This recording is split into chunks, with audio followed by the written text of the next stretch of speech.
evening, my fellow citizens. This government, as promised, has maintained the closest surveillance of the Soviet military buildup on the island of Cuba. Within the past week, unmistakable evidence has established the fact that a series of offensive missile sites is now in preparation on that imprisoned island. The purpose of these bases can be none other than to provide a nuclear strike capability against the Western Hemisphere. I have directed that the following initial steps be taken immediately. To halt this offensive buildup, a strict quarantine on all offensive military equipment under shipment to Cuba is being initiated. All ships of any kind bound for Cuba, from whatever nation or port, will, if found to contain cargoes of offensive weapons, be turned back. I call upon Chairman Khrushchev to halt and eliminate this clandestine, reckless, and provocative threat to world peace and to stable relations between our two nations. I call upon him further to abandon this course of world domination and to join in an historic effort to end the perilous arms race and to transform the history of man. Our goal is not the victory of might, but the vindication of right. Not peace at the expense of freedom, but both peace and freedom here in this hemisphere, and we hope around the world. God willing, that goal will be achieved. There was a lot of fear, Oh, we went up in the plane, they go up in planes all the time, look for these subs and this and that. But nothing like when they went to Cuba. I mean, that was the real thing. So I had to get a top secret clearance. I had to get the highest clearance you can get.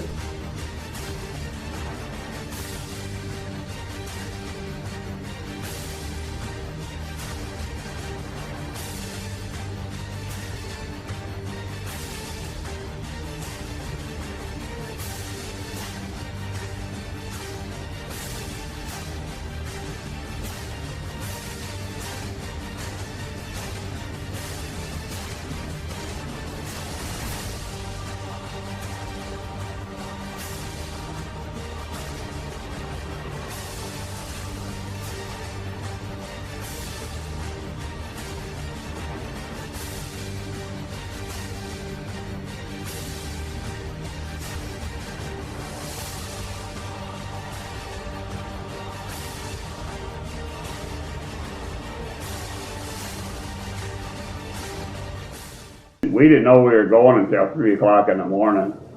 They just wake everybody up, you're going to Cuba, and walked out the door. Pack your stuff. 2 hours later, they're taking off, all them airplanes.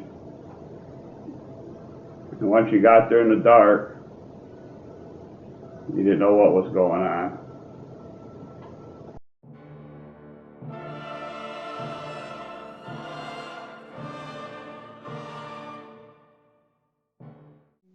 I watched the first night we were there. And I was in the bubble of this airplane. I was so scared, drinking Pepsi-Cola with a machine gun and eating box lunches. And they give me a rifle, a machine gun. I didn't even know how to shoot it. Because people from the Navy don't know how to shoot machine guns. I would sit up in the front and look for the Russian subs. They give you binoculars, and they would have radar that spread I don't know how many miles. And when they got so close, you just take binoculars and start looking for them. We were with these squadrons to pick up these Russian subs and Russian ships that were down near Cuba. Mm-hmm. Every ship that was out there, these planes would fly over them constantly. Just watch them all the time. And when they took the missiles off, these planes here were flying over, taking pictures constantly of them putting them missiles on them ships. And as soon as they got them on the ships, they cover them up with a big tarp.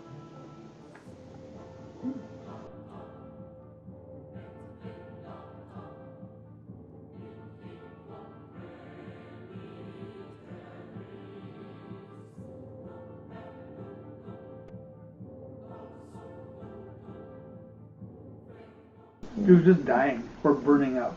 We remember seeing pictures of the bombs, the nuclear weapons being dropped in Japan at the end of World War II, and it's pretty horrific.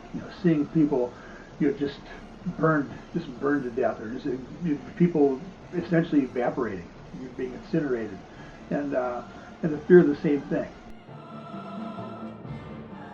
But it was in the newspapers every day for a few weeks, and big stories and the headlines.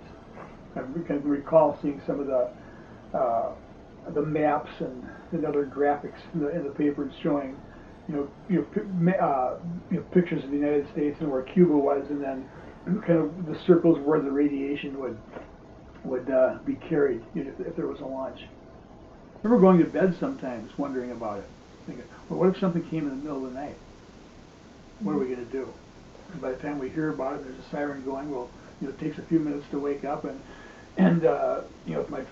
my family, get everybody all packed up in a car and get out of there, or go find someplace to hide. Probably be over. They also had bomb shelters in schools. They didn't build special, but we'd go in the basement, and just like now we practice fire drills and tornado drills and that kind of thing, we practice nuclear weapons drills. And so everybody would go downstairs in the school, or a place that was especially protected, and just we'd sit up there just like pretend a bomb was being dropped, or a bomb was being dropped within 100 miles or something. We'd feel the radiation.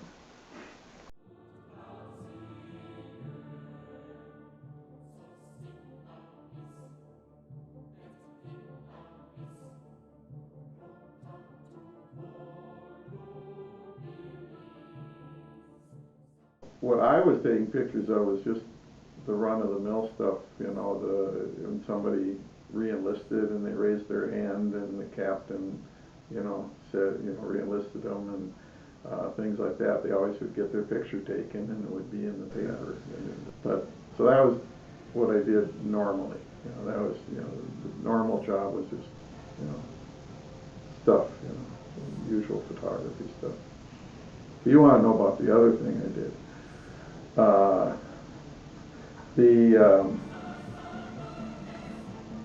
and I didn't get into this right away. I wasn't allowed even in the room where this was going on because I didn't have the clearance. But now they were going to do, the full shebang, and I had to get this top secret, highest clearance you could get. And FBI went and talked to my parents, went and talked to my employers, talked to all my friends and things like that. And I'm getting letters from people saying, "Are you okay? Because the FBI was here to talk to us about you, whether you did this and whether you did that." So I got through the FBI and I got my clearance. They would take these pictures, and it was our job to prepare them for the Pentagon, for the highest levels of the U.S. military.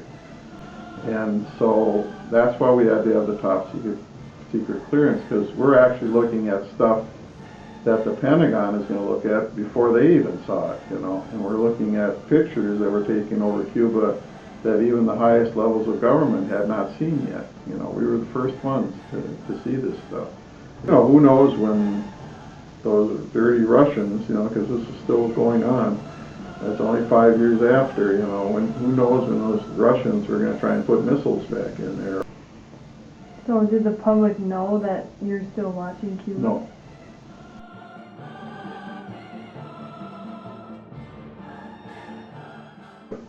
What it was continued surveillance of Cuba 5 years later. You know what? They're still doing it. But it was brought on, basically by the Cuban Missile Crisis.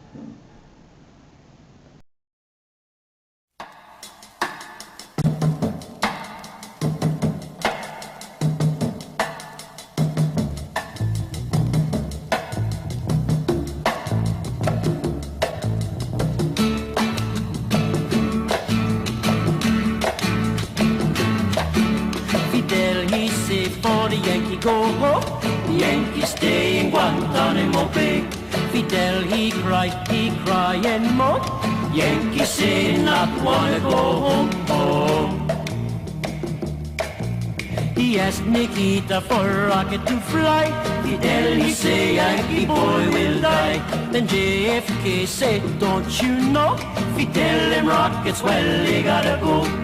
And JFK, he stand there and shout, no Russian bear gonna move us out. Then Nikita he tried to provoke. Then he say, it's only a joke. Old Russian bear, he growl and fume. He say the world he gonna consume. Then JFK declared a quarantine. He say we got to keep it more clean. Big John, a Big John.